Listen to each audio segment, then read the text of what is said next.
né? Uma boa noite a todos, né? Hoje é uma satisfação minha, pessoal, receber o convidado, né, da nossa palestra de hoje, né? O Paulo foi meu colega e meu grande amigo de graduação, então é um prazer tê-lo aqui com a gente. Né? Então, uma boa noite para todo mundo que está entrando, todos os alunos. A gente está hoje aqui também com a professora Lara, que é professora da casa, a professora Vânia, muito obrigada aí pela presença. Então, eu vou fazer uma breve apresentação do Paulo. Enquanto eu estiver apresentando, Paulo, se você quiser já ir vendo se consegue projetar os seus slides, a gente vai ajeitando aqui aos pouquinhos, tá? O Paulo ele é biólogo, né? Ele é graduado na UFRN, que é a Universidade Federal do Rio Grande do Norte, né? Onde nós nos formamos em 2010. Paulo formou um pouquinho antes de mim, né, Paulo? 2009, eu acho, né? Foi 2010.1, né? E aí depois ele fez mestrado e doutorado no Departamento de Bioquímica, né, da mesma universidade, do Centro de Biociências de lá. E atualmente ele é biólogo, né, contratado do Instituto de Medicina Tropical, lá da UFRN também, e ele desenvolve aí trabalhos bem interessantes, né, durante a pós-graduação ele trabalhou muito com leishmaniose, né, que são uma das doenças que é trabalhada aí no Instituto de Medicina, né, mas agora, depois da pandemia, ele assumiu um cargo aí meio pesado aí no diagnóstico, né, da Covid, né, o Instituto de Medicina Tropical é quem faz, né, todo o diagnóstico de todo o Rio Grande do Norte, né, então ele recebeu uma tarefa aí árdua durante a pandemia, né. Então ele vem conversar um pouquinho sobre isso com a gente, dessa experiência dele, né, com a implementação desse diagnóstico da Covid lá. E aí, Paulo, fica à vontade, né? O pessoal ontem, pelo menos o pessoal interagiu bastante, teve bastante pergunta, né? Então, se você quiser que a gente faça as perguntas ao longo da palestra, pode ser, se quiser que a gente guarde para o final também pode ser, né? E aí, a sala é sua, fica à vontade. Daqui a pouco eu vou dar uma fugidinha, mas fica à vontade aí com a apresentação, tá bom?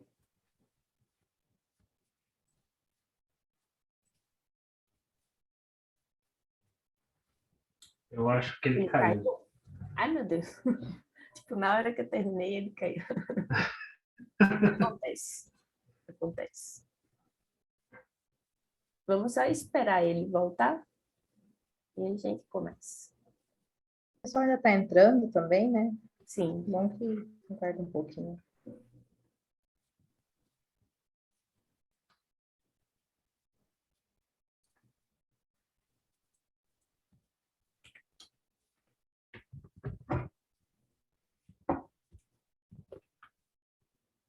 Voltou. Está aí. Você consegue ativar o seu áudio, Paulo?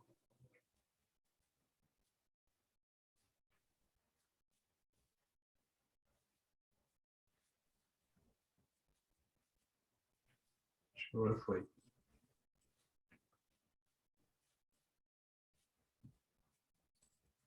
Alô? Oi. Agora sim, tinha caído aqui e agora voltou. Beleza. Maravilha. Você consegue projetar a sua tela? Não, disse que só o anfitrião pode projetar, mas eu acabei de mandar os slides para o teu e-mail. Eu recebi já. Já estou encaminhando aqui para o... Paulo, coloquei você como co-host de novo, que como você caiu e voltou, aí tinha saído. Tenta projetar você agora. Se não der certo, a Cora me envia a apresentação, eu projeto aqui. Ok.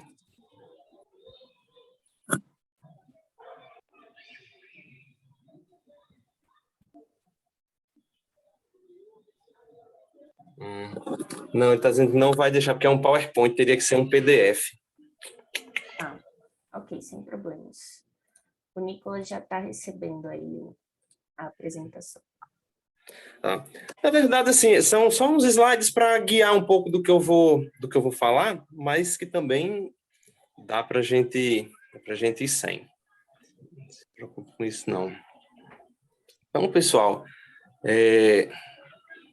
enquanto a gente vai resolvendo isso aí, né, eu vou falar um pouquinho para vocês, né, sobre minha trajetória.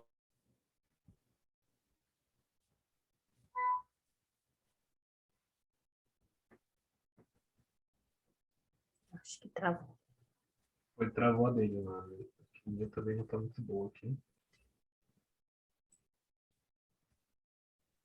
Eu fiz a faculdade de Biologia aqui na UFRN, né, na Federal do Rio Grande do Norte.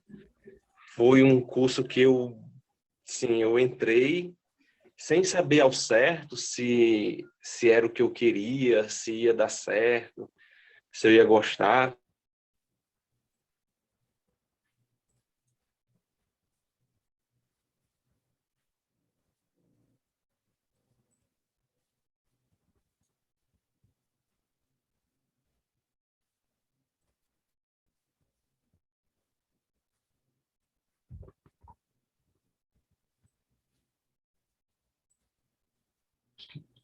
Eu acho que ele caiu de novo.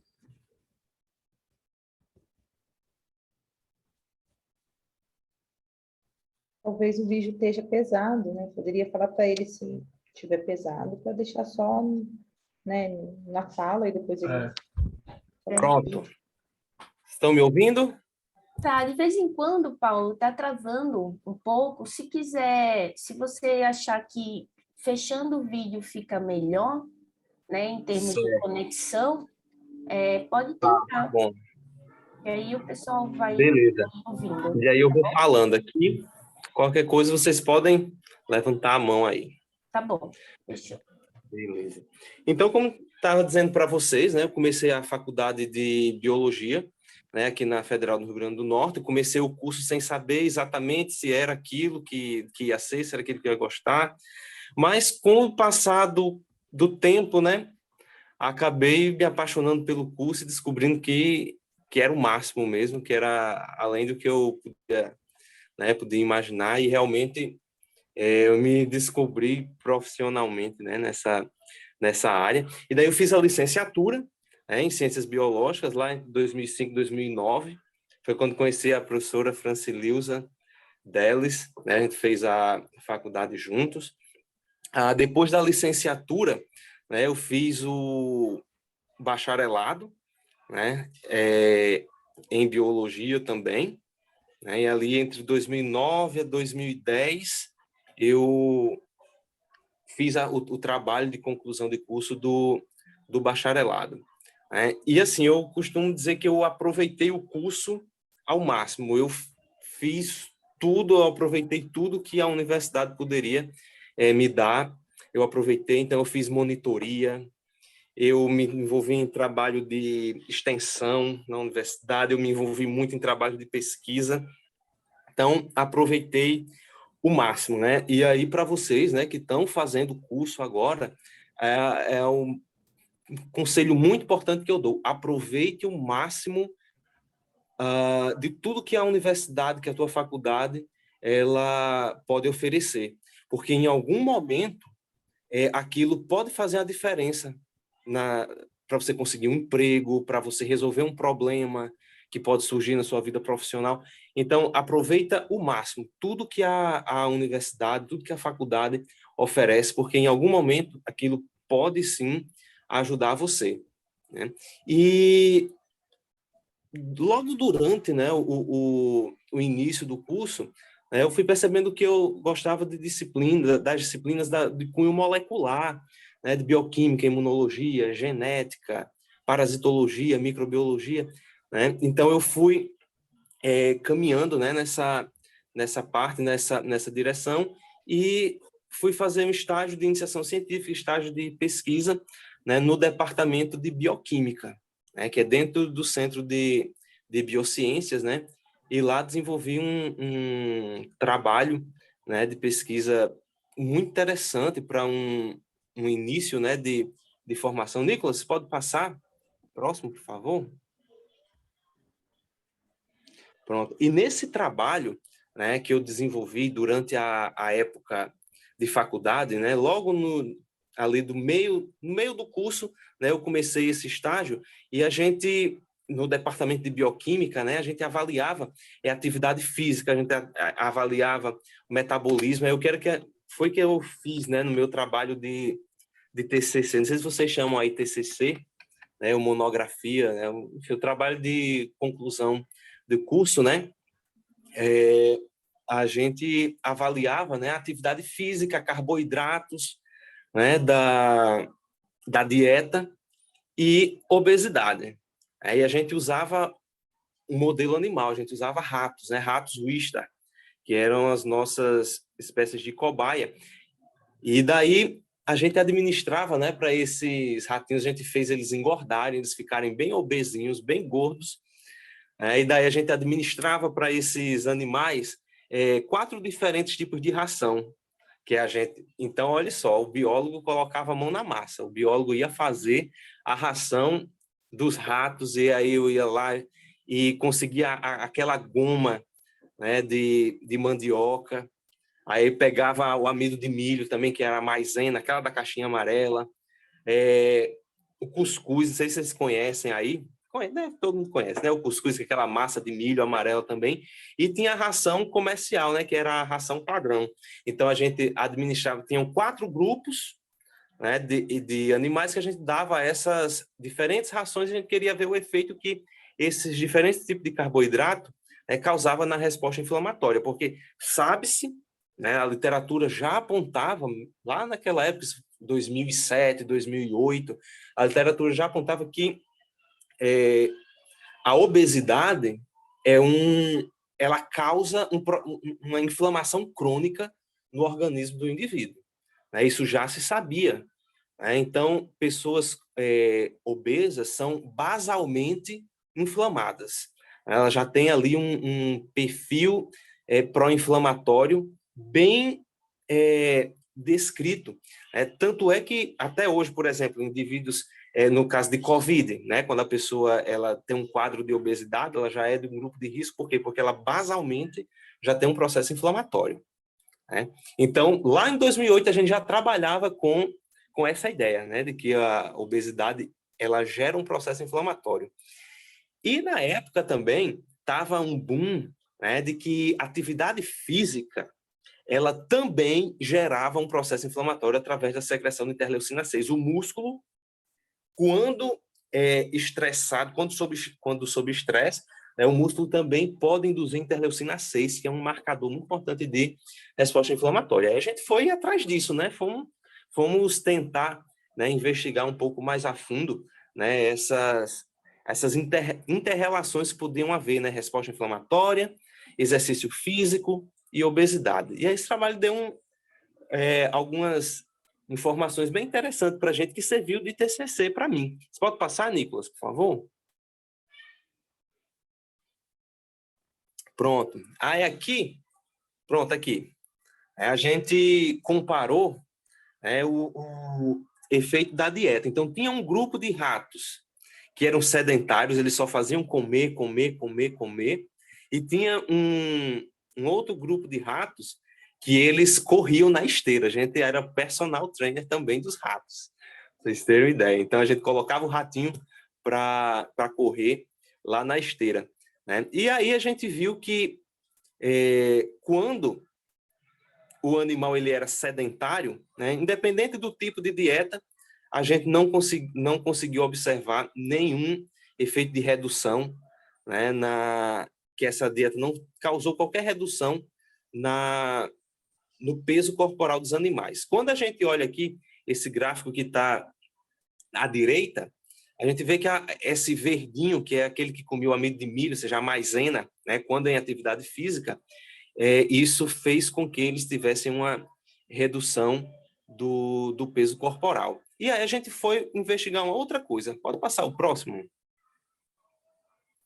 Pronto. Aí aqui nós fizemos a avaliação da glicemia desses animais. Né? Então, quando a gente olha aqui, ó, essas 2 primeiras barrinhas, que eram os animais que comiam carboidrato do cuscuz. Então, cuscuz com e cuscuz sem exercício, que é a primeira barrinha azul, tá? olhando aí da esquerda para a direita. Então, a barrinha azul, cuscuz com exercício, e a barrinha vermelha, cuscuz sem exercício. Então, a gente viu que o rato que comia, né, o grupo de ratos que comiam o carboidrato do cuscuz, quando ele fazia atividade física, ele conseguia baixar a glicemia dele, né, comparado com o sedentário. Então, isso já serviu também, né, para dar um indício para a gente de que quando o indivíduo comia essa fonte de carboidrato, né, o exercício físico ajudava nesse controle, nessa regulação de glicemia. A gente não conseguiu observar isso nas outras rações. Pode passar para o próximo, Nicolas. Pronto. E aí agora foi um outro marcador, né, que a gente conseguiu avaliar, que agora foi, ao invés da glicemia, agora a gente avaliou o nível de interleucina 6 no soro desses animais. Então, a gente conseguiu aí observar, mais uma vez, um dado interessante aqui dos animais que comeram cuscuz e que faziam atividade física. Né? Então, a gente viu que quando ele comia lá a ração com o cuscuz e fazia atividade física, né, ele tinha aí uma alta secreção de interleucina 6, ou seja, propiciava uma alta resposta inflamatória. Né? Por outro lado, os animais que comiam, por exemplo, goma, que comiam o amido de milho, a maisena, embora eles tivessem o desgaste lá, né, da atividade física, mas a quantidade de resposta inflamatória era significativamente baixa. Né? Então, o que foi que a gente concluiu, né? O que foi que a gente observou desses achados? Resumindo, é que o cuscuz, né, ele dá um pico de glicemia, né, quando o animal ele se alimentava, e aí esse pico de glicemia fazia com que ocorresse a secreção de citocina inflamatória. Né? As outras rações conseguiam segurar a glicemia, consequentemente, não tinha resposta inflamatória. Então, assim, se for fazer atividade física como uma tapioca antes, que ela ajuda a controlar a glicemia e não vai deixar o seu músculo secretar tanta interleucina 6, assim, você não vai ficar inflamado após o exercício físico, né? Resumindo, assim, essa foi um achado interessante que a gente teve lá nesse trabalho, né? E com esse trabalho eu apresentei e consegui, né, o título de bacharel em ciências biológicas lá na área da bioquímica. Resumindo, acho que foi basicamente isso. Aí a professora Francileusa estava, né, ajudando nesse trabalho também, fazia parte lá da equipe, do time do nosso laboratório e ajudou muito para a gente conseguir fazer esse trabalho. Beleza? Pode passar o próximo, Nicolas. Só que Pronto, aí eu ia para os hormônios, né, Paulo? Eu ia sim, para o sim. GLP-1. Isso, exatamente, que são várias abordagens, né, que se dá esse processo. E daí terminei a faculdade, né, e a gente chega numa encruzilhada, né, o que fazer agora, e eu decidi, né, fazer o mestrado no departamento que eu já trabalhava, só que agora era uma outra área, né, era uma outra linha de pesquisa, né, que eu fui trabalhar agora, era bioquímica, era biologia molecular, mas agora era um outro contexto, agora já entrei no contexto de doença infecciosa. Né? E lá fui estudar metabolismo, que era no departamento de bioquímica, né, mexia para entender o metabolismo, né, das nossas células.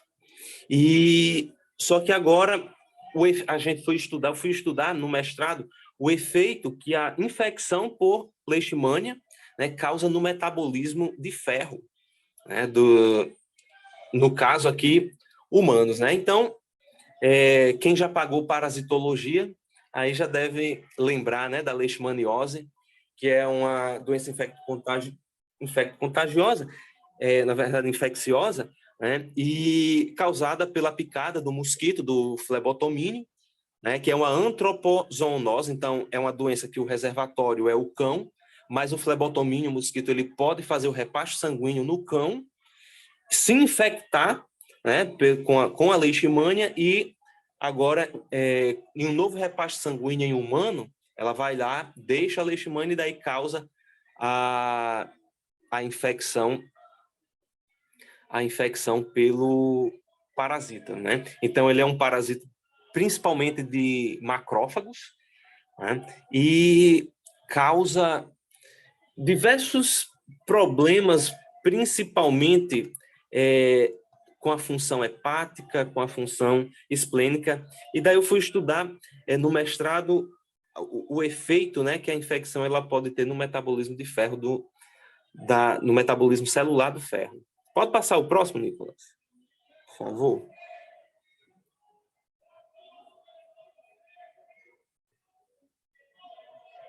Pronto. Então, um esqueminha assim bem resumidinho, o que controla a quantidade de ferro, no meio intracelular é a expressão de uma molécula, né, de uma proteína na superfície da célula chamado receptor de transferrina. Então, o receptor de transferrina, lá na membrana da célula, ele liga-se à proteína transferrina e coloca a transferrina para dentro da célula, juntamente com o ferro que está sendo transportado lá dentro. Só que esse mecanismo, né, é finamente regulado, existe um feedback, né, negativo aí, que regula quanto de ferro entra na célula. Então, fui estudar um pouco desse metabolismo. Tem uma proteína, né, que vocês estão vendo aqui, chamada IRP2, vem do inglês Iron Regulatory Protein. Então, quando existe uma redução do nível de ferro intracelular, essa proteína IRP2, ela se liga no RNA mensageiro do receptor de transferrina, impedindo que ele seja degradado. Daí vai ter mais receptor na célula e mais ferro vai entrar, e assim a célula consegue igualar as concentrações de ferro de acordo com as necessidades dela. E aí foi esse mecanismo aí que eu fui estudar um pouco dentro do contexto da doença da leishmaniose. Pode ir para o próximo, por favor. Pronto. Aí, para isso, foi o que a gente fez. A gente pegou células do sangue periférico, né, essas CMSP, células mononucleares do sangue periférico, que são os linfócitos e os monócitos.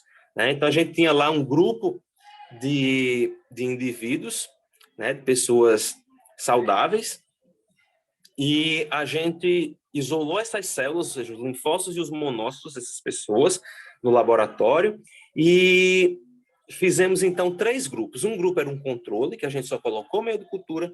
Um outro grupo, a gente colocou DFO. O que é DFO? É deferoxamina. É um quelante de ferro, ou seja, ele remove todo o ferro do meio. Então, deixa a célula em um meio totalmente sem ferro. E uma outra condição foi com emina, ou seja, a emina é uma fonte de ferro para a célula. Então, a gente deu um suplemento de ferro para a célula. E aí, a gente estimulou com SLA. O que é SLA? SLA é antígeno de leishmania, antígeno do parasita. Então, a gente simulou uma ativação celular, a gente simulou ali uma infecção para aquelas células e fomos ver como é que elas se comportam, né, nesse contexto, com ferro e sem ferro. Então, pode passar aí no próximo, Nicolas, por favor. Pronto. Então, a gente observou aqui, ó, isso aqui é a expressão de genes, né, nesses linfócitos e monócitos, né, dessas células. Então, a gente consegue observar aqui nesse gráfico da esquerda, né, isso aqui são somente as células com e sem ferro. Então, a gente consegue observar aqui que no momento em que a célula, essa barrinha cinza de emina, você consegue observar que quando a célula ela recebe emina, ou seja, quando ela recebe um suplemento de ferro, ela tem um aumento na expressão de interferon gama, um aumento na expressão de TNF-alfa, de interleucina 6, e um aumento na expressão de IP10, ou seja, o ferro ele ajuda a dar um boom na resposta imunológica, né? E daí, quando a gente simulou agora nesse gráfico da direita, que é com SLA, ou seja, com o antígeno do parasita, né, a gente consegue observar que existe um aumento relativo, né, na expressão dessas citocinas, mas não tanto quanto durante a ausência do parasita. Ou seja, o parasita ele atua captando esse nutriente, o ferro é um nutriente, e acaba captando esse nutriente para ele, né, e diminuindo a capacidade de ativação do sistema imune, né, do hospedeiro. Então, no mestrado foi basicamente isso que eu vi. Pode passar aí para o próximo. E aí, no doutorado, né, eu decidi que eu ia continuar trabalhando nessa área, né, só que aí agora eu migrei, né, durante o doutorado, eu migrei da doença em humanos e fui trabalhar agora com o calazar, com a leishmaniose em cachorros, tá bom? E daí, então, a gente observava que os animais eles apresentavam diferentes graus de dano tecidual, né, de acordo com o tipo com a quantidade de parasito presente. Então, você observa aqui, por exemplo, na esquerda, né, você observa aí um baço de um animal assintomático, né, e na direita você consegue observar um baço de um animal doente. Então, veja aí, macroscopicamente, a gente já consegue observar que tem diferença nesses órgãos. Então, durante o doutorado, eu fui investigar um pouco mais aprofundado o que estaria acontecendo, né, de resposta imunológica, de interação gênica, que faz com que essas alterações elas ocorram. Pode passar para o próximo, Nicolas. Pronto. Aí aqui a gente consegue observar, nessa figura de cima, uma fotomicrografia. Na verdade, isso aqui são baços, né, de animais, né? Esses dois de cima são animais com um espectro leve do calazar. E você consegue observar aí bem delimitadas as estruturas características do baço, né? Aqui no caso, o folículo linfóide, né? Ou nódulo linfático. E embaixo você vê o baço de um animal com um grau elevado de carga parasitária e polissintomático. Ou seja, ele perde essa estruturação, essa organização característica do baço. Então, a gente foi investigar quais as consequências disso, né? Será que isso tem alguma coisa a ver, essa desestruturação, com essa falta de resposta imunológica que o cachorro pode estar apresentando? Não, a gente foi investigar isso. Então, a gente pegou esse fragmento do baço desses animais, né, e fizemos o que nós chamamos de análise de transcriptoma. Pode passar para o próximo? Por favor. Pronto. Nessa análise de transcriptoma, né, a gente fez um perfil de expressão de todos os genes expressos no baço desses animais. E aí foram uns 4.000 genes por aí. Imagina aí analisar tudo isso. É trabalho só para o biólogo mesmo, viu? Dele e destrinchar, né, e todas essas redes de relação entre esses genes, né? E aqui está pequeno, mas o que eu quero mostrar para vocês é que essas linhas, né, em vermelho, né, são genes que são redes gênicas que estão upreguladas, ou seja, que estão super expressos no baço dos animais doentes. E aí você tem aí genes associados à resposta imunológica e, interessante, genes associados à matriz extracelular, manutenção de matriz extracelular. E aí isso ajudou a gente a explicar aquela desordem da estrutura do baço que a gente viu naquela micrografia, né? Então isso foi muito interessante para a gente. Pode passar aí para o próximo, por favor. Pronto. Então, no trabalho de doutorado, né, eu estudei basicamente, né, esse aspecto, né, da histopatologia do calazar, né, juntamente com redes de interação gênica lá no baço, né, explicando um pouco da patogenia da doença. E todo esse trabalho, principalmente no doutorado, eu desenvolvi dentro do Instituto de Medicina Tropical da UFRN. Né? Então, durante o processo de doutorado, abriu concurso para biólogo, né, da universidade, e eu estava fazendo, né, estava no iniciozinho do doutorado, né, para dizer a verdade, e daí eu queria muito um emprego, como todo mundo quer, né? E daí eu vou fazer essa prova, eu vou fazer esse concurso. Daí fiz, eram 2 vagas, né? E acabou que eu fiquei em terceiro colocado, não fui chamado de imediato, de primeira, mas enquanto isso, a vida continuou e fui tocando os trabalhos de doutorado. Né? E daí, quase 2 anos depois do concurso, apareceu uma vaga e eu fui chamado para trabalhar.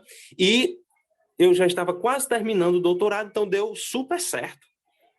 Então, eu comecei a trabalhar como biólogo no Instituto de Medicina Tropical e pouco tempo depois fiz a defesa, né, a conclusão do doutorado. Então, foi muito bom porque eu consegui continuar trabalhando dentro daquilo que eu já fazia na pós-graduação. Então, eu tinha um projeto de pesquisa com uma doença infecciosa e fui trabalhar dentro de um instituto de pesquisa que, entre tantas coisas, faz também pesquisa com doenças infecciosas, né? Que no caso é o Instituto de Medicina Tropical, que vocês estão vendo a foto aí, que são 2 prédios. Vocês estão vendo 3 fotos, mas na verdade são 3 prédios. Essa foto pequenininha é esse prédio de cima visto do alto, com um drone que foi tirada a foto. Então, você tem o Instituto, ele se divide, né, em 2 braços, né?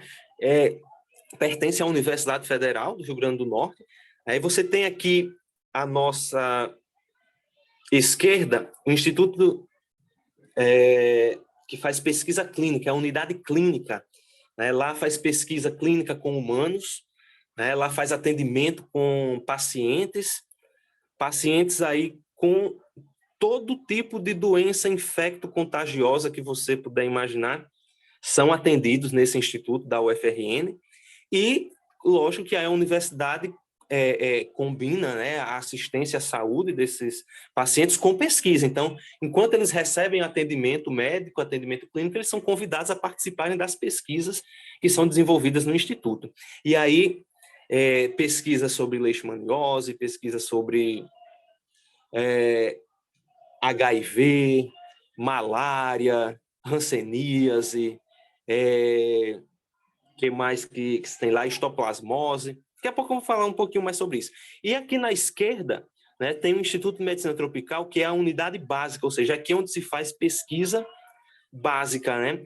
É aquela pesquisa que não é diretamente envolvida com os pacientes, mas sim aquela pesquisa de laboratório em si, de bioquímica, de biologia molecular, da biologia da pesada, que eu chamo. Pronto, o pessoal faz aqui nesse prédio da esquerda, né? Então, durante um bom tempo eu trabalhei aqui na unidade básica, esse prédio branquinho aqui, com azul, que está à esquerda, mas com o advento da pandemia de Covid-19, eu comecei a trabalhar na outra unidade, na unidade clínica, que é esse que está aqui à esquerda, tá? Esse prédio branco aqui. Pode passar para o próximo, por favor?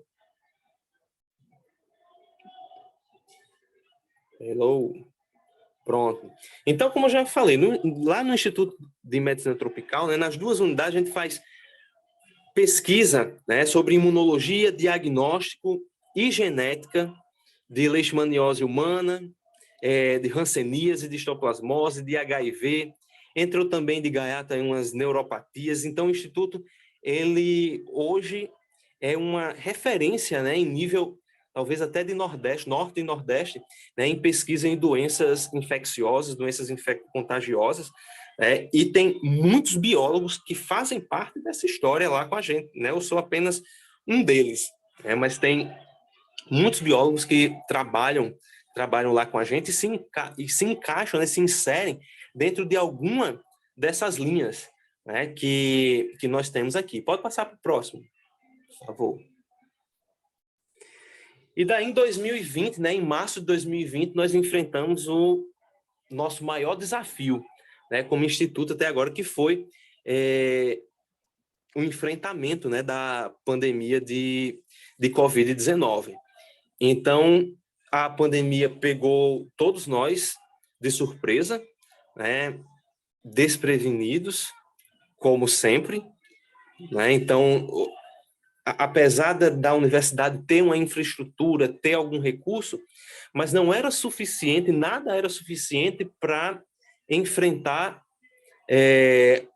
essa avalanche de Covid-19 que nós tivemos, né? Aqui foi puxar, aí eu sei que também foi muito difícil para vocês, e aí o Instituto, ele entrou para dar suporte ao laboratório central do Estado, do governo do Estado, que eles não teriam condições sozinhos de fazer todas as testagens, né? Então, nós tínhamos pessoal, tínhamos a expertise, e o diagnóstico ele era feito por PCR, então nós tínhamos os equipamentos, nós tínhamos o know-how de fazer a PCR, né? Então, nós meio que canalizamos nossas funções, nossas atividades, né, para fornecer esse diagnóstico e ajudar, né, o governo do estado a fornecer esse diagnóstico para o setor público rápido, de uma maneira rápida, eficiente, né, em tempo hábil, né, que um diagnóstico que fosse capaz de surtir, né, resultados, de ter algum efeito para o paciente. Então, o nosso desafio foi montar toda uma infraestrutura e fornecer esse diagnóstico. O medo era muito grande, tudo era muito desconhecido, né? A gente não sabia, em março do ano passado, abril do ano passado, a gente não sabia o potencial desse vírus, né? Então a gente tinha muito medo de manipular as amostras, era um protocolo gigantesco, a gente tinha medo de trazer o vírus para casa na roupa, né? Então a gente ficou meio que com uma paranoia, mas ainda assim a gente insistiu e fomos fazer o diagnóstico. Então, nós começamos fazendo 200 testes por dia, né? Daí, desses 200, tivemos um incremento na tecnologia, conseguimos dobrar para 400. No auge da pandemia, nós estávamos conseguindo fazer 800, 900 testes por dia. Então, foi um trabalho frenético. A gente começava a trabalhar 7 horas da manhã, terminava de trabalhar 9, 10 horas da noite, final de semana, feriado, foi assim uma verdadeira loucura, né? Mas tivemos muitos aprendizados, né? E como biólogo, né, nesse contexto, pode passar o próximo, Nicolas, por favor? Pronto. Então, eu vou falar um pouquinho sobre a técnica, mas antes disso, né, como biólogo, né, eu e outros biólogos que trabalham, né, conosco, nós tivemos um papel crucial que foi a implementação e a padronização do protocolo de diagnóstico de COVID, né, no laboratório que forneceu diagnóstico. Hoje nós já fizemos aí quase 160 mil testes, né? Já fizemos quase 160 mil diagnósticos para a rede pública aqui do estado do Rio Grande do Norte, né? Então, aqui tem o laboratório central do estado, que já fez uns 200 mil testes, e tem a UFRN, nós, né, que somos da UFRN, estamos na retaguarda, já fizemos também aí cerca de 160 mil testes, né? Já fizemos essa quantidade aí. Então, tudo isso foi um aprendizado muito grande, né? Então, como eu disse para vocês, lá no início era tudo desconhecido, a gente tinha medo de tudo, e a responsabilidade, né, de dar o diagnóstico, de dizer você está com Covid, você não está com Covid, era uma responsabilidade muito grande que a gente sentia sobre nós, né? Então, isso fez com que nós corrêssemos atrás de muita coisa, né, para padronizar, né? Então, a gente foi estudar as RD6, né, que são as medidas da vigilância sanitária, da Anvisa, né? Então, nós, biólogos, fomos estudar sobre regulação de laboratórios, toda a legislação, tudo que precisava ter, né? E fomos correr atrás disso, tudo assim, em tempo recorde para a gente conseguir fazer, né? Porque a PCR a gente sabia fazer, né? Só que a gente precisava adequar tudo isso a uma certificação, de forma que o nosso resultado ele fosse validado e confiável, né? Então, a gente teve que correr atrás disso.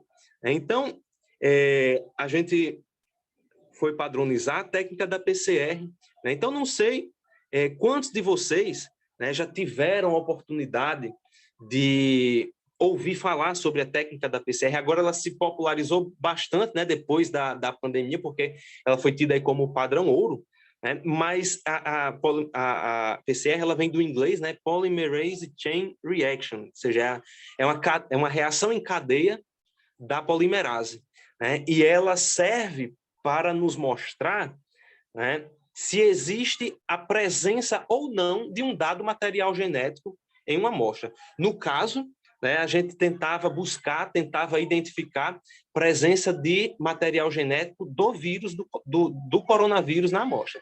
Então, faz lá um swab, né? Acho que vocês já conhecem, talvez alguém já tenha até feito o exame, né?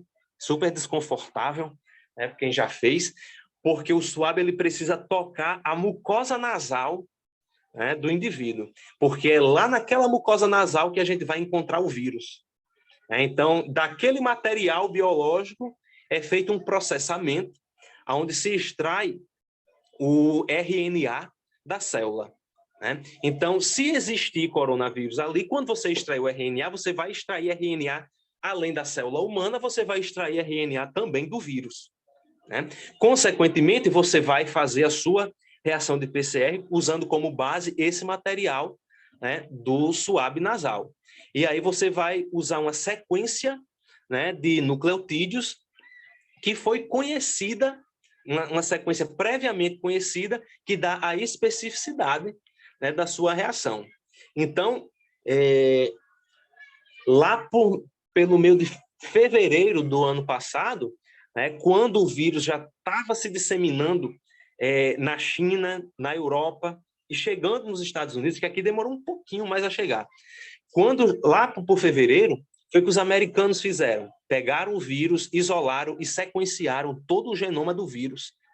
E no iniciozinho de março já tinha todo o genoma do vírus depositado em bancos públicos. Então, o que foi que a gente fez? A gente pegou essa sequência do vírus e mandou sequenciar sequências específicas de primer, que permitiriam a gente fazer esse anelamento do material genético do vírus. Então, se houvesse, né, vírus ali presente, ele iria amplificar. Então, a PCR é uma reação em cadeia. Por quê? Porque o produto de uma reação serve como substrato para a próxima. E assim é uma reação que vai acontecendo em ciclos.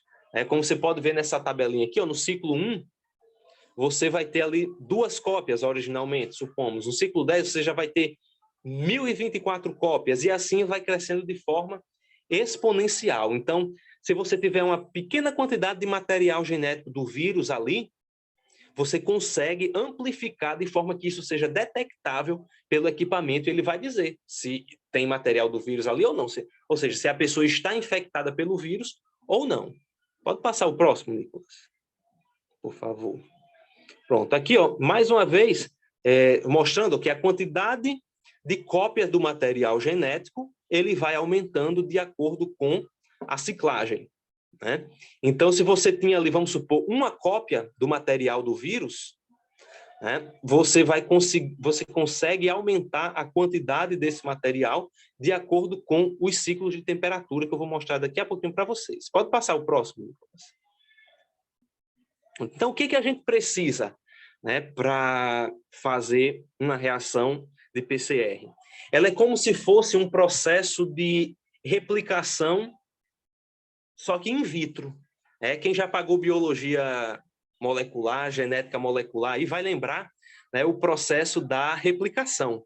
O que acontece no processo de replicação? A célula ela duplica o material genético, correto?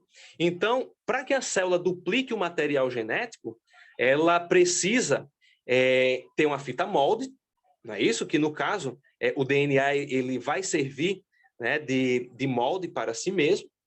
Você precisa ter uma enzima muito importante chamada helicase. O que que a helicase vai fazer? Ela vai abrir, né, a fita ao meio. Você tem uma outra enzima também lá, vamos lembrar aí, você tem a enzima primase ou iniciase, que ela vai produzir primers, iniciadores, né, de RNA que vão se ligar ali em regiões específicas, que vai fornecer uma extremidade, né, com a hidroxila livre, para que ataque DNA polimerase, né, para que a DNA polimerase ela seja capaz de adicionar novos nucleotídeos e assim a célula é capaz de replicar todo o seu material. Então, a reação de PCR ela é muito, muito similar com o processo de replicação, só que ela é in vitro. Ao invés da helicase, o que a gente faz? A gente sobe a temperatura, porque no que a gente aumentar a temperatura do sistema, vai desfazer as pontes de hidrogênio e a fita vai se abrir. Consequentemente, a sequência vai estar exposta. E daí, então, eu não tenho a enzima primase ou iniciase, mas eu já forneço essa sequência específica, que são os primers, né? Então, o primer, no caso, por exemplo, do coronavírus, a gente pegou do banco de dados a sequência, mandou sintetizar o primer específico, e aí, se tiver RNA do vírus lá, esse primer ele vai se ligar. E daí, no que se ligar, eu vou jogar uma enzima chamada TAC-DNA polimerase, e essa enzima ela vai pegar os nucleotídeos, que são os DNTPs, eu digo que é a matéria-prima do DNA, é adenina, timina, citosina, guanina, e vai adicionando esses tijolinhos e vai construindo uma nova fita. Terminou esse ciclo, ela começa um novo ciclo de temperatura, e assim vai aumentando exponencialmente a quantidade de material genético. Tá bom? Pode passar o próximo, Nicolas. Pronto, aqui ó, só mostrando para vocês que é uma reação cíclica, ok? Pode passar o próximo. Pode passar o próximo, esse aqui eu desisti de falar. Pronto, aqui. Aí, o que é o X da questão agora? Que o diagnóstico com PCR, né, é uma PCR, nesse caso é uma PCR em tempo real, né, que é uma PCR quantitativa. Ou seja, a cada ciclo que a gente faz para detectar o material genético, essa reação ela libera uma quantidade de fluorescência, porque junto com os reagentes da reação, a gente coloca um reagente que emite fluorescência. Assim, no início, quando tem pouco material genético, a fluorescência é baixa. Conforme vai aumentando a quantidade de material, não é exponencial, consequentemente, a quantidade de fluorescência também vai aumentando. E assim, esse equipamento, né, que faz essa leitura, ele tem acoplado a ele um detector de fluorescência. E daí, essa fluorescência indica para a gente, né, se aquela amostra, se aquele indivíduo ele é positivo ou se ele é negativo. Então, tudo é baseado em fluorescência. Pode passar o próximo, Nicolas. Pronto, é aqui mostrando para a gente como que é dado um gráfico com o resultado do diagnóstico, né, do COVID.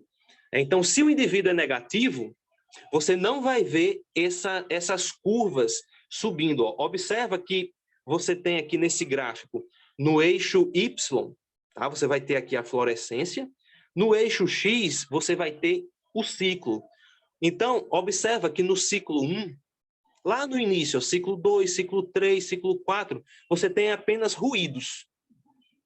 Mas quando você vai indo mais para frente, ciclos mais tardios, você tem aí ó, um perfil de amplificação mais sólido, né, que faz com que suba essa curva. Então, a subida dessa curva é que vai nos dar, é que vai nos dizer se aquela amostra ela é positiva ou negativa, né? E tem essa linha verde aqui, ó, na horizontal que você está vendo, que é o que a gente chama de threshold. Né? O threshold é o que a gente caracteriza, a gente estipula como sendo tipo uma linha de corte. Passou dessa linha de corte, a gente considera como sendo positivo. Tá? E aí, vocês já devem ter ouvido falar sobre o CT. Qual foi o valor do CT? O CT foi alto, o CT foi baixo? O CT nada mais é do que o ciclo no qual a fluorescência cruza essa linha de corte, essa linha de threshold. Tanto é que CT é uma sigla do inglês, Cycle Threshold, ou seja, é o ciclo no qual a fluorescência cruza o threshold. Então, esse ciclo é que vai dizer para a gente se a amostra é positiva ou negativa. E se é um paciente que tem uma alta carga viral ou uma baixa carga viral. E vejam o seguinte, um paciente que tenha uma alta carga viral, vocês acham que essa curva dele vai subir mais tardia ou vai subir de uma forma mais precoce? Vamos raciocinar aqui junto comigo. Se o indivíduo ele tem uma alta carga viral, ele tem muito vírus circulando, quando a gente fizer o processo de extração, a gente vai conseguir muito material genético dele. Consequentemente, a amplificação vai ser mais eficiente e essa fluorescência vai começar a subir mais cedo. Ou seja, pacientes com alta carga viral apresentam CT, ou seja, apresentam esse ciclo de threshold bem mais precoce do que indivíduos que têm uma carga viral muito baixa. Ou seja, a pessoa que tem uma carga viral baixa, quando faz o processamento, tem pouco material genético. Então, precisa de mais ciclos de amplificação para a fluorescência começar a subir. Então, essa curva dela vai subir de uma maneira mais tardia. Então, essa informação aqui, a PCR, né, ela nos diz se o indivíduo é positivo ou negativo, mas ela nos diz além disso. Ela nos diz também se o indivíduo tem uma baixa carga viral ou uma alta carga viral. E isso, às vezes, é muito importante a gente passar essa informação para a equipe médica que está cuidando do paciente, né, que tá lá na ponta. Então, você vê aí essa inter-relação, né, é uma equipe multiprofissional, onde o biólogo está também inserido, né, no diagnóstico e também no direcionamento do caso. Pode passar o próximo, por favor? Aqui só para mostrar para vocês, né, o equipamento que a gente usa, que é o chamado termociclador. Por que termociclador? Porque ele faz ciclagem de temperatura. Então, para que a PCR aconteça, a gente precisa elevar a temperatura para a fita abrir, depois a gente precisa baixar a temperatura para a fita fechar, ocorrer amplificação. Então, esse equipamento, ele faz essas ciclagens de temperatura de uma forma eficiente. Pode passar o próximo, por favor. Ok, deixa eu ver se aqui tem alguma coisa. Não pode passar o próximo. Pronto, aqui só para mostrar para vocês que a fluorescência, ela é emitida ali no poço onde está acontecendo a reação, e o equipamento ele capta, através dessa câmera fotográfica, ela capta a intensidade de fluorescência, manda isso por um software no computador e a gente faz então essa interpretação, né, da intensidade de fluorescência através daquele pico lá de gráficos que eu mostrei naquela imagem anterior. Pode passar, por favor. Aqui é o mesmo esquema, só que a máquina sendo mostrada por dentro. Né? Pode passar o próximo. Pronto. E aqui, né, a gente consegue observar esse perfil de amplificação, com aquela curva, né, que a gente viu lá atrás. No modelo ideal, né, a reação ela deveria acontecer de uma forma exponencial, totalmente exponencial, que seria esse gráfico vermelho. Mas, na prática, a gente observa que a reação ela tem essa fase exponencial, mas depois ela entra num platô, que é essa linha amarela. Só que, e esse platô acontece porque os reagentes da reação vão sendo consumidos. Né? Consequentemente, você vai diminuindo cada vez mais a eficiência, né? E, consequentemente, ela entra nesse platô. Mas o importante é a gente observar a presença dessa fase exponencial, e é lá onde a gente traça aquela linha de threshold para dizer o CT da amostra, se ela é positivo, se é negativo, e a carga viral. Pode passar o próximo, por favor. Pronto, aqui só destrinchando um pouco mais, a gente vê que tem essa fase exponencial, que é onde essa linha de threshold ela está sendo colocada, né? E depois a reação ela entra numa fase linear e depois numa fase de platô, onde não tem mais amplificação, porque os reagentes já foram todos consumidos. Pode passar o próximo. Aqui, a curva de amplificação, basicamente a gente já mostrou, pode no próximo. Pronto. E aqui, só para a gente mostrar para vocês a importância da gente ter uma efetiva calibração, né, da reação. Porque veja que você tem aqui à nossa esquerda, né, um perfil de reações de PCR com 100% de eficiência, ou seja, a quantidade de material, de cópias do material do vírus dobra a cada ciclo, que é o ideal. A gente busca sempre essa eficiência de 100%, dobrar a cada ciclo. Só que se não tiver tudo muito bem ajustado, você pode ter uma eficiência da reação reduzida. Ou seja, aqui ó, na nossa direita, você vê aqui uma eficiência de 85%. Ou seja, ao invés de, com 10 ciclos, ao invés de eu ter 1024, eu tenho apenas 500 cópias. Né? Então, quando a reação não está otimizada, quando a reação não está adequada, o que acontece? Nós podemos subestimar a quantidade de vírus presente ali, e além disso, nós podemos dar um resultado falso negativo. Pode ser que tenha vírus ali, mas só que como a eficiência está baixa, a gente não conseguiu detectar. Né? E daí você disse que a amostra era negativa, sendo positiva, só que o problema foi um problema da técnica, né? Que não conseguiu detectar. Então, toda essa etapa, a gente precisou passar lá em março, em abril do ano passado, para padronizar tudo, para a gente chegar o mais próximo possível desse 100%. Né?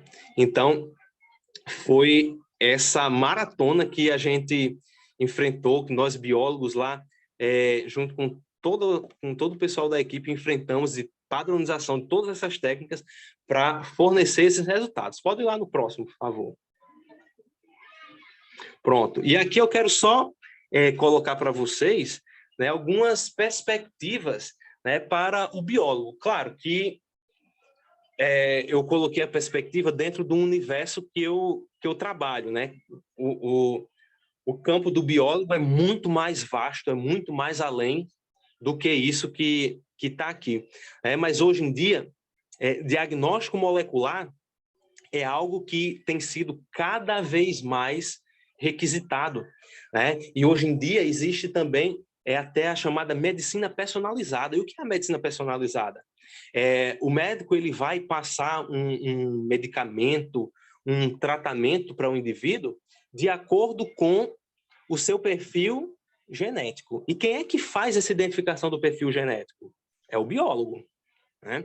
Hoje em dia, já existem, por exemplo, tratamentos oncológicos direcionados, né, específicos para determinadas mutações. Então, por exemplo, uma pessoa, vamos supor, uma mulher que sofre de câncer de mama, né, e o médico ele faz a biópsia, retira um fragmento ali do tecido, né, e daquele tecido ele manda para o laboratório. O que é que o biólogo vai fazer? Ele extrai o DNA daquelas células do tumor.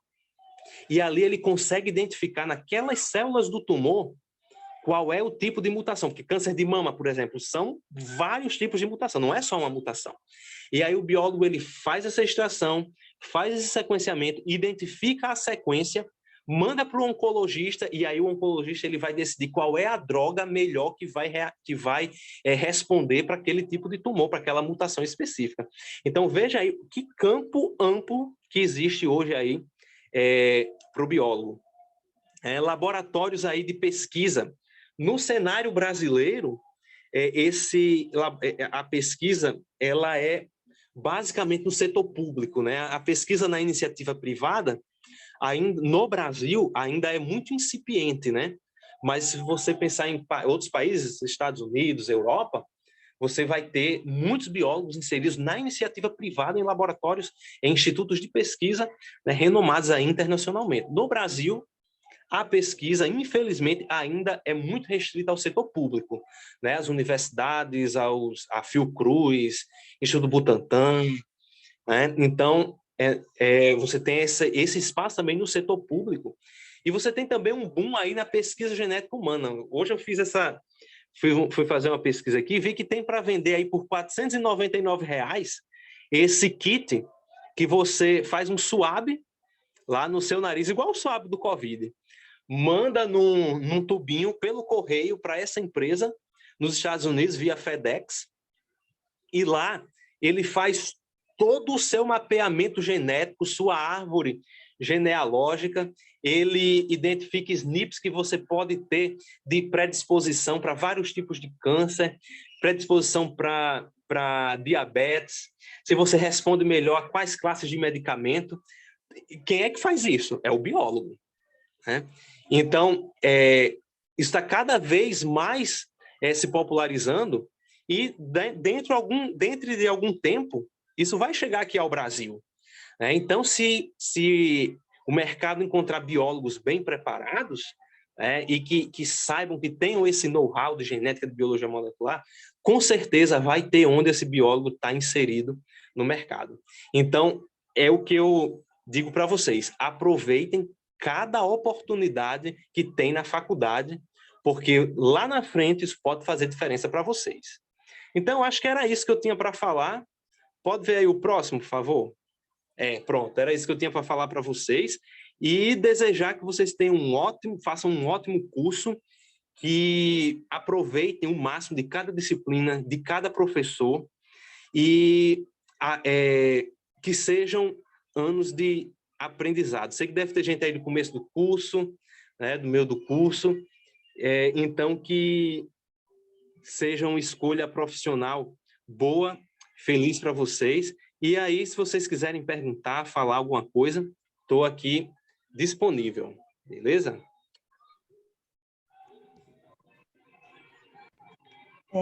Muito obrigada, Paulo, né, pela excelente palestra. Acho que foi um grande aprendizado para todos, né? Realmente muita informação para os nossos alunos, inclusive para valorizar a importância do biólogo, né? Muitas vezes a gente, né, eu também sou bióloga, muitas vezes a gente acaba esquecendo das tantas oportunidades que nós temos e que, né, devemos dar valor, né? Parabéns, muito realmente, acho que os alunos viram uma grande importância, inclusive, né, achei muito bacana você mostrar, desde a sua iniciação, para valorizar os nossos alunos, da importância de se ter, desde o início da graduação, essa questão de estar em contato com pesquisa. E olha, gente, um exemplo vivo de uma pessoa que saiu da universidade e já teve uma profissão desde o início, né? Então, a gente vai se formando desde a época da faculdade, né? Parabéns. Primeiramente, né, antes de ver aqui o chat, eu teria algumas dúvidas. Eu achei muito, né, muito interessante a parte, né, da pesquisa. Uma delas que eu confesso que, né, eu já fiz o bendito teste da Covid, né, e já passei o suave, como é bem ruim. E eu fiquei com uma curiosidade que eu não sei.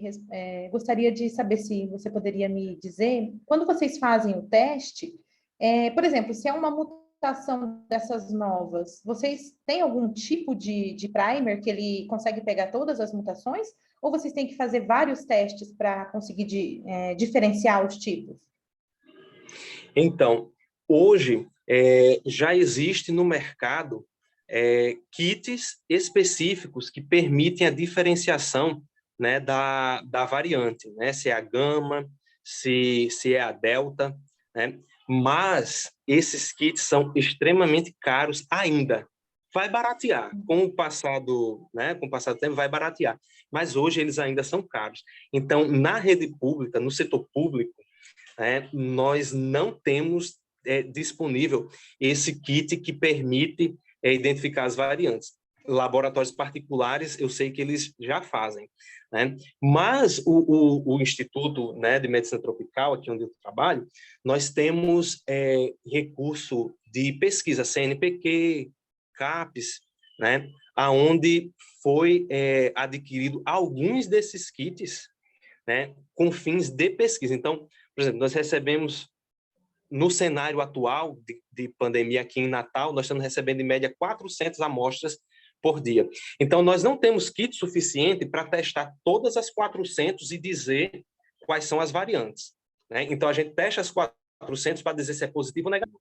Mas um subgrupo dessas amostras, né, a gente seleciona e faz com essas específicas para fins de pesquisa, para identificar o percentual, para identificar se entrou uma nova variante ou não, se ela está se espalhando mais rapidamente ou não. Então, a gente faz, agora, com a amostragem, com a quantidade limitada, porque ainda é muito caro, né, esse kit que diferencia as variantes. Mas tem no mercado, né? A iniciativa privada, o pessoal já está usando bastante, né? Mas no setor público ainda não. E mais uma pergunta, nesse sentido de identificar variantes, como que é feito? Vocês têm que, né, sequenciar, ver como que é feito? Eu confesso que eu não... Então, a gente, como é que funciona? Vamos imaginar o que a gente fez quando apareceu o P1, né, que é a gama, né, chamada gama. A gente começou a perceber que tinha um boom de casos novos. A gente começou a perceber, lembra aquele CT, aquele gráfico que eu mostrei? A gente começou a perceber que aquele CT ele estava extremamente deslocado aqui para a esquerda, ou seja, era uma carga viral gigantesca que aqueles indivíduos tinham, que a gente nunca tinha visto aquilo desde o início da pandemia. A gente começou a ligar um sinalzinho.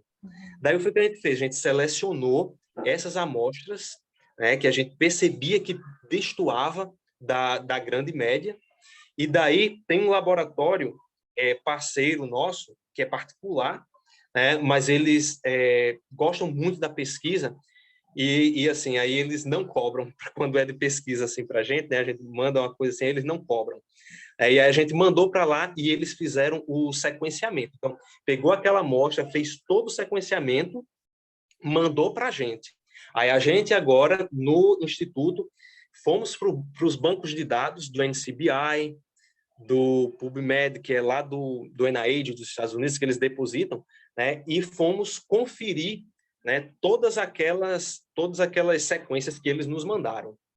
E, interessantemente, bateu exatamente com as linhagens de Manaus, que já tinham sido depositadas lá. Ou seja, então a gente conseguiu identificar que a gama, ou seja, a P1, tinha chegado aqui e já estava fazendo estrago, e ninguém sabia ainda, né? E foi exatamente nessa época que teve um boom de mortes, que faltou oxigênio. Vocês devem lembrar dessa história, né? E tudo isso a gente conseguiu ver que estava identificada com o espalhamento, né, dessa mutação da P1, da gama.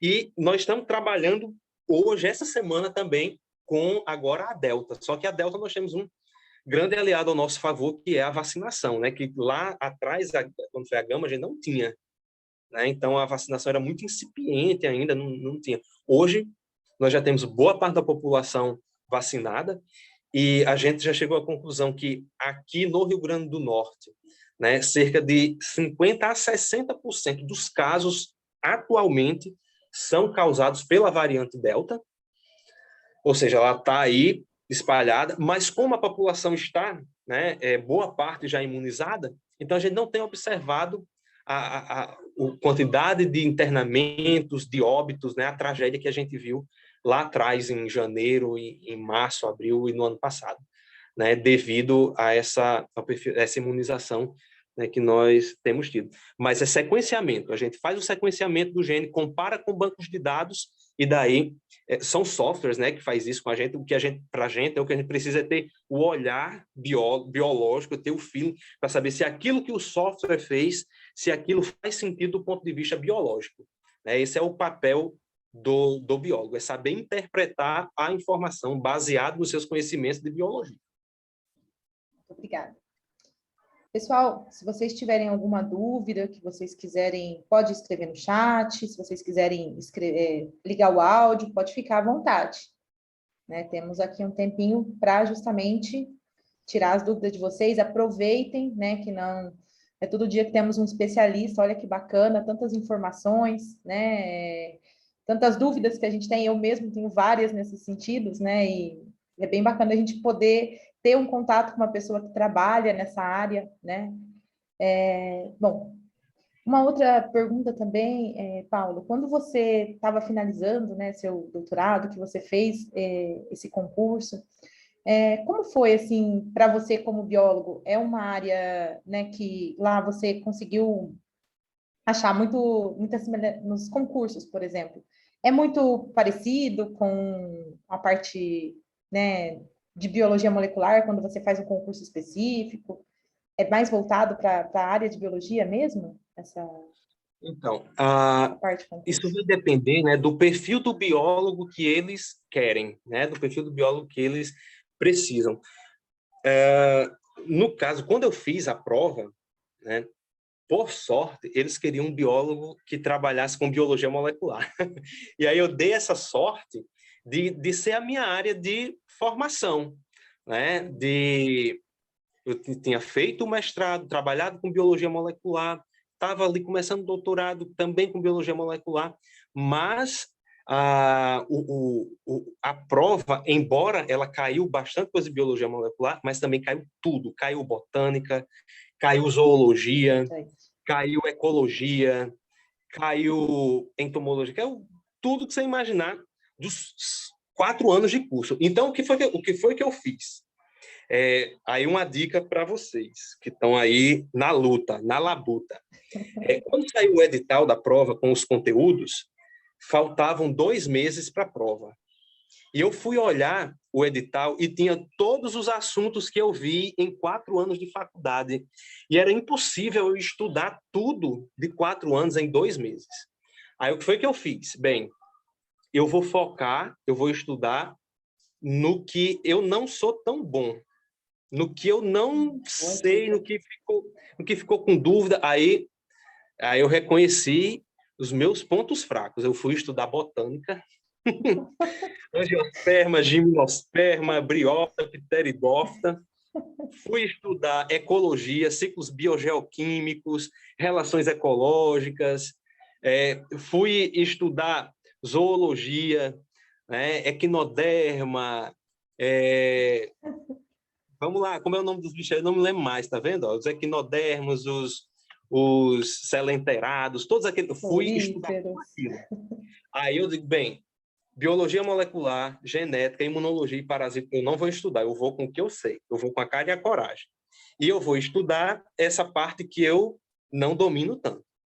E daí, quando veio, né, a prova, veio tudo, botânica, ecologia, zoologia, mas veio também a parte de biologia molecular, então casou perfeitamente, né? Então, eu costumo dizer que eu consegui passar, né, nesse concurso, eram 568 biólogos para 2 vagas, né? E aí eu costumo dizer que eu consegui passar porque eu fiz uma excelente faculdade.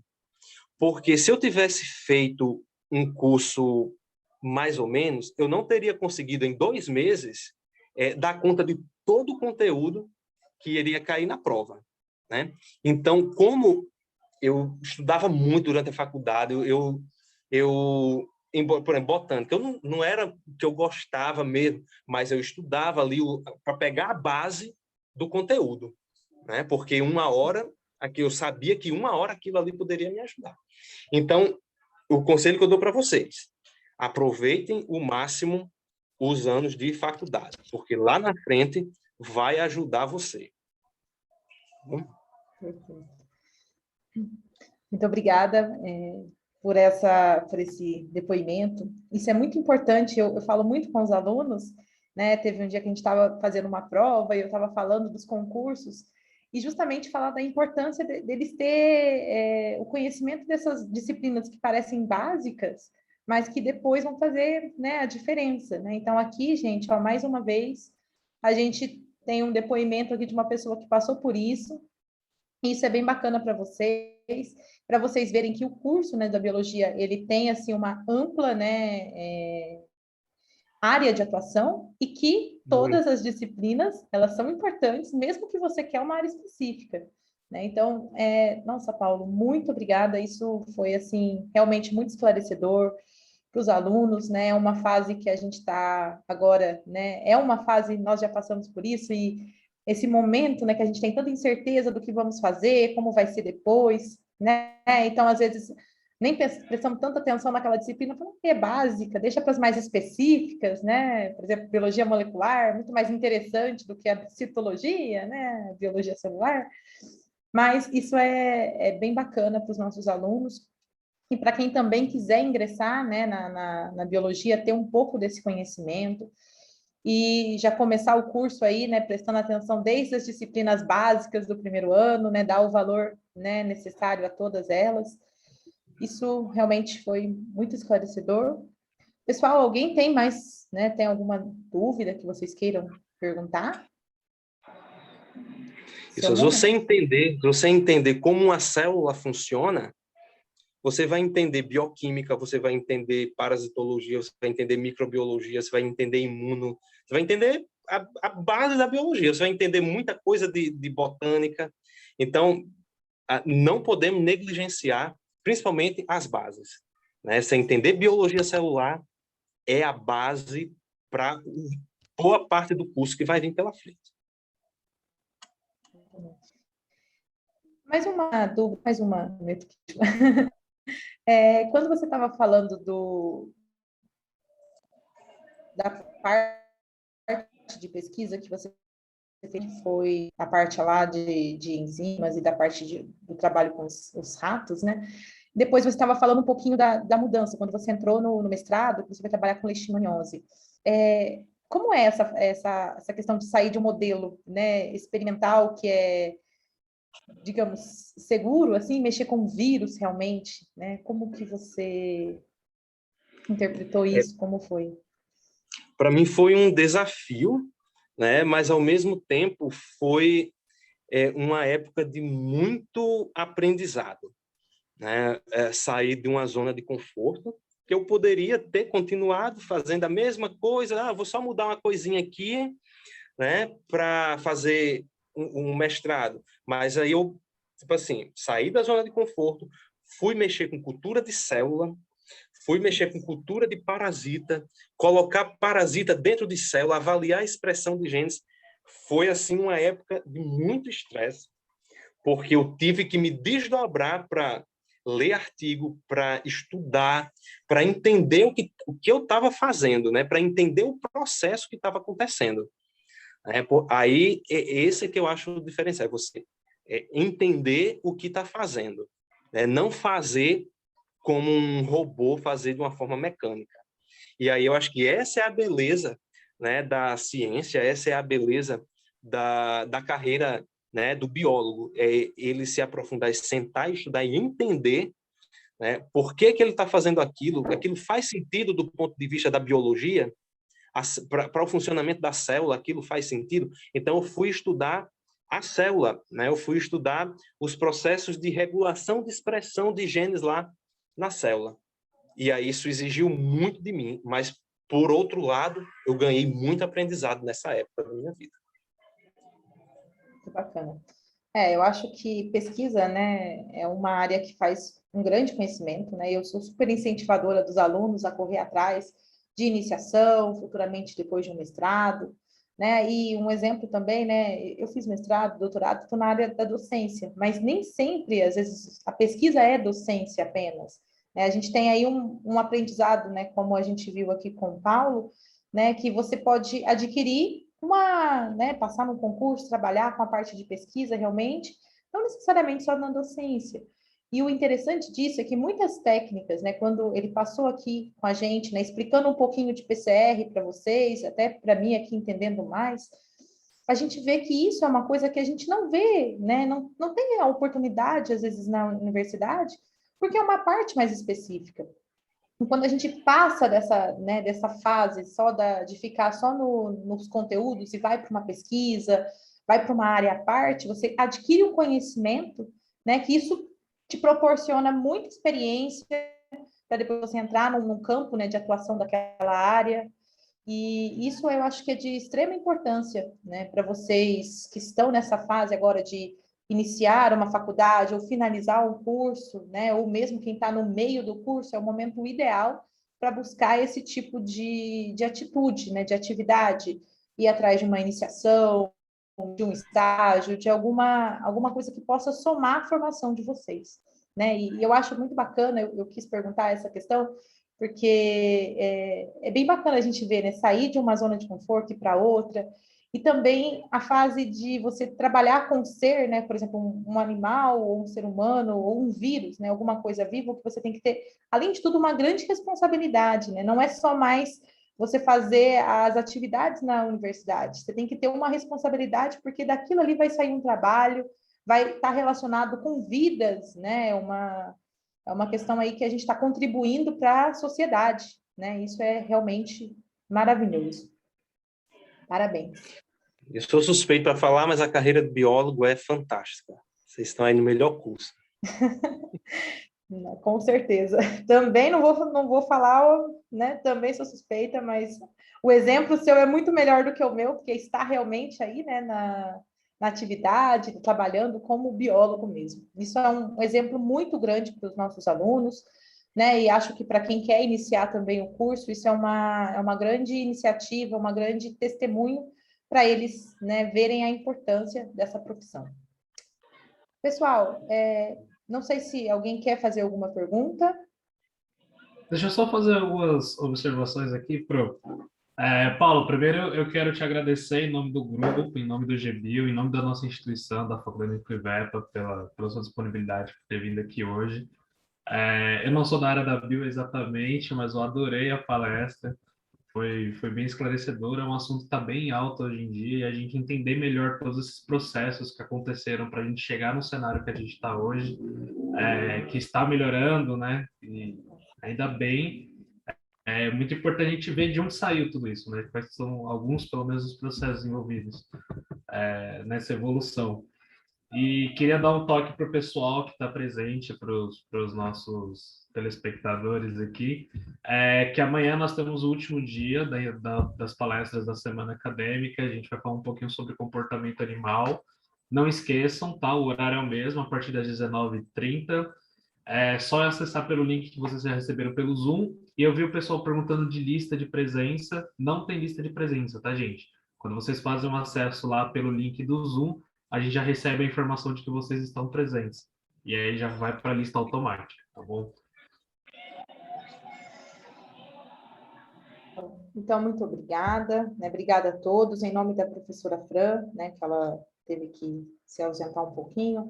Eu quero agradecer mais uma vez o Paulo, a todos os presentes, né? Muito obrigada. Espero que, né, logo mais possamos ter você novamente, né? Acho que foi muito bom, né? Muito esclarecedor e com certeza, né, trouxe um exemplo aqui para os nossos alunos. Muito obrigada mesmo, Paulo, e desejo, né, uma boa noite, né, e muito obrigada mais uma vez. Obrigado, foi um prazer falar com vocês. Boa noite. Maravilha, gente. Boa Boa noite. noite para todo mundo. Tchau, tchau. Tchauzinho.